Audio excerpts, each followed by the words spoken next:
दाता गंज बख्श अली अजमेरी रहमतुल्लाह अलैह, जस्टिस अमीर अली दाता साहब की सीरत लिखते हैं। वो कहते हैं कि ये जो भाटी दरवाज़ा है ना, दाता साहब के अकीदतमंदों ने इसका नाम अजमेरी दरवाज़ा रख दिया। वहाँ भट्टी कौम रहती थी, शोर हो गया।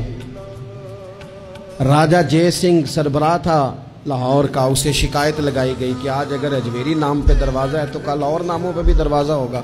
लोगों ने आके उसको राजा को शिकायत कर दी कि जनाब देखें जी, उन्होंने अजमेरी नाम रख दिया है। अब ये जहाँ जो अकीदतमंद थे ना जी दाता साहब के, वो भी तैयार हो गए कि भाई वो हमारे बुजुर्ग वहाँ आते जाते। दाता साहब असर की नमाज पढ़ के बाहर आए, क्या मसला है भाई? कहा जनाब ये भट्टी कौम ज़माने से आबाद है, उसका नाम भाटी दरवाज़ा है, आपके अकीदतमंद कहते हैं अजमेरी दरवाज़ा रखना है। दाता साहब हंस पड़े और पहले तो नज़र अपने अकीदतमंदों पर डाली, फरमाने लगे पुत्र तख्तियाँ बदलने से इनकलाब नहीं आया करते, फटियाँ बदलने से लोग ठीक होंगे।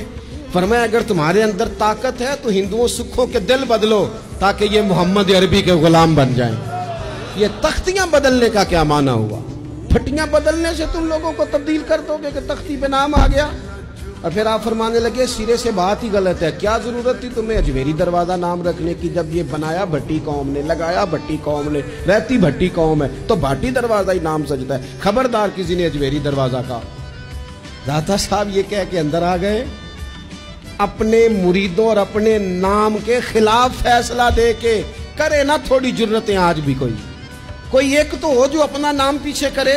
हजरत दाता साहब रहमतुल्लाह अलैह अपना नाम पीछे करके अकीदतमंदों के खिलाफ फैसला दे के अंदर आ गए। रात गुजर गई, लोग बड़े मद्दोजजर में थे, सवेरे क्या होगा? सुबह राजा जय सिंह भी आया, 150 आदमी भट्टी कौम का और आया, सारे के सारे मदीने वाले का कलमा पढ़ के मुसलमान हो गए।